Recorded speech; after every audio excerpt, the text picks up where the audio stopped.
তুমি সুখে থেকো, তুমি ভালো থেকো। এ কথাটা কোনোদিন আমরা বলি নাই। তাই প্রেম পাবো কোথায়? দেহ ভরা কাম পরিপূর্ণ। বৈষ্ণবাচার্য বললেন, গুরু চরণে দান করো কাম রতি। যদি গ্রহণ করে গুরু গোসাই, সেদিন থেকে তোমার ভাবনা নেই ভাই। তুমি ভাববার কে?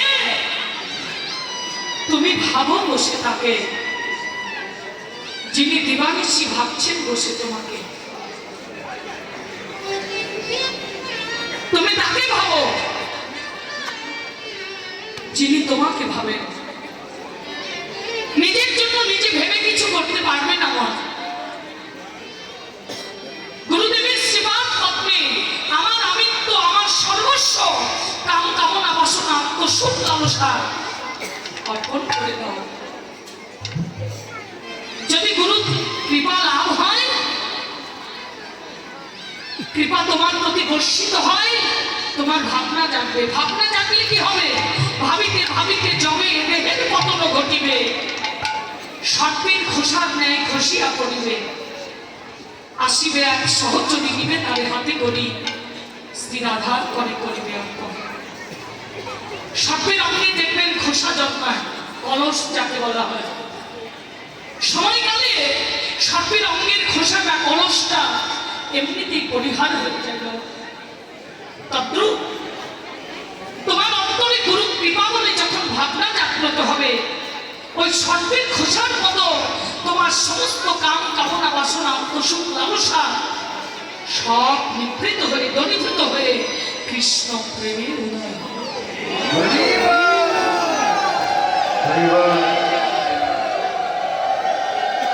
হরে কৃষ্ণ মায়েরা, আজকের আসরে আমার অনেক মা জননীরা রয়েছেন, অনেক মা ভক্ত রয়েছেন। আমরা পূর্বে জানতাম নারী কুলে জন্ম হয় অনেক পাপের ফলে। অনেকেই বলে আমি পাপ করেছিলাম বলে নারী কুলে জন্ম হয়েছে। কিন্তু আজকে প্রকৃত সত্য কথাটা শুনে যাবেন। যাদের নারী কুলে জন্ম, এক জন্মের পূর্ণতার ফলে নয় রে মা, বহু বহু জন্মের পূর্ণতার ফলে আজকে আমাদের নারী কুলে জন্ম হয়েছে। যদি বলি পুরুষ বলতে কে আছে জগতে? কেউ কি হস্ত তুলে বলতে পারবে আমি পুরুষ? পুরুষের কিছু নেই আমাদের। যার জন্ম আছে, মৃত্যু আছে, যাকে জন্মচক্ষু দ্বারা দর্শন করা যায়, যার ক্রম বিকাশ আছে, বাড়তি এবং কমতি আছে, যার বিনাশ আছে, যার ক্ষয় আছে, যে ফল, সে কখনো পুরুষ হতে পারে না। যার জন্ম নেই, মৃত্যু নেই, বিনাশ নেই, ক্ষয় নেই, অমর অক্ষয় অবিনশ্বর অটল, তিনি একজনই পুরুষ, পুরুষোত্তম ভগবান শ্রীকৃষ্ণ। আমরা সকলেই প্রকৃতি।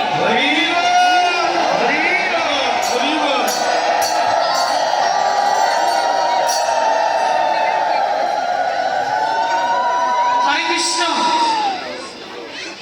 পেয়েছি রে মা, নারীদের মতো ত্যাগের জন্ম আর নেই। সবার নিজস্বতা আছে, আপনত্ব আছে। নারীদেরও আপনত্ব আছে, কিন্তু পরকে নারী আপন করাই হচ্ছে নারীর জন্মের ধর্ম। পরকে আপন করা নারী জীবনের ধর্ম এবং কর্তব্য।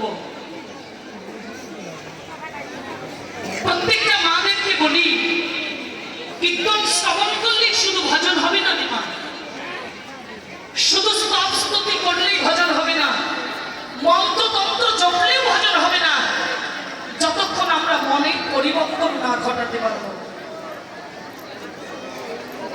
আমরা কীর্তন শ্রবণ করি ঠিকই,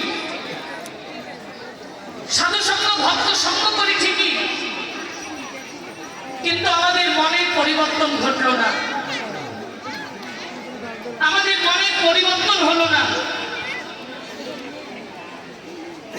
আমি প্রত্যেকটা মাদেরকে বলতে চাই, একটা সংসার সুখের হয় কার গুণে? রমণীর গুণে। আবার সংসারে দুঃখ নেমে আসে, সেটাও রমণীরই গুণে। আমি মায়েদেরকে বলতে চাই, আপনারা তো অনেক উদার মনের মানুষ, আরো একটু উদারতা দেখাবেন। সেটা আমি আপনাদের চরণে মস্তকটা নুয়ে দিয়ে বলি, যাদের ঘরে মা আছে, সেটা গর্ভধারিণী মাই হোক আর আপনার শাশুড়ি মাই হোক, মায়ের প্রাণে যেন কেউ ব্যথা দেবেন না। আপনার কারণে যেন কোনো মা ব্যথা না পায়, আপনার কারণে যেন কোনো মা কষ্ট না পায়, দুঃখ না পায়। জননী জন্মভূমিশ্চ স্বর্গাদিতি গরীয়সি, পিতা স্বর্গ পিতা ধর্ম পিতা হি পরম তপ, পিতরে পিতিমা পত্নী জীবন্তি সর্বদেবতা। এই পৃথিবীতে যার বাবা আছে মাথার উপরে, তার বটবৃক্ষের মতো ছায়া আছে। যার মা আছে, তার শান্তির আশ্রয় আছে।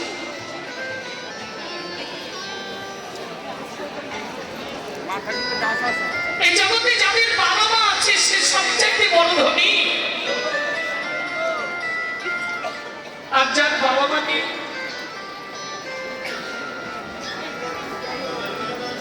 যার বাবা মা নেই,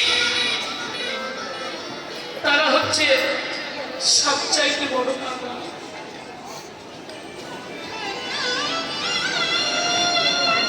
মা নাই গৃহে যা, সংসার অরণ্যতা। দেখিলে মায়ের মুখ, দূরে যায় সকল দুঃখ।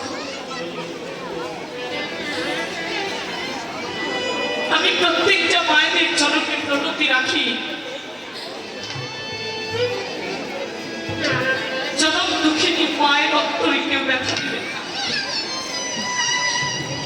এই পৃথিবীতে সব প্রেমের সব ভালোবাসায় স্বার্থ আছে, কিন্তু একমাত্র বিনা স্বার্থের প্রেম হলো আমাদের জনম দুঃখিনী মায়ের ভালোবাসা। বিনা স্বার্থের ভালোবাসা আমাদের মায়ের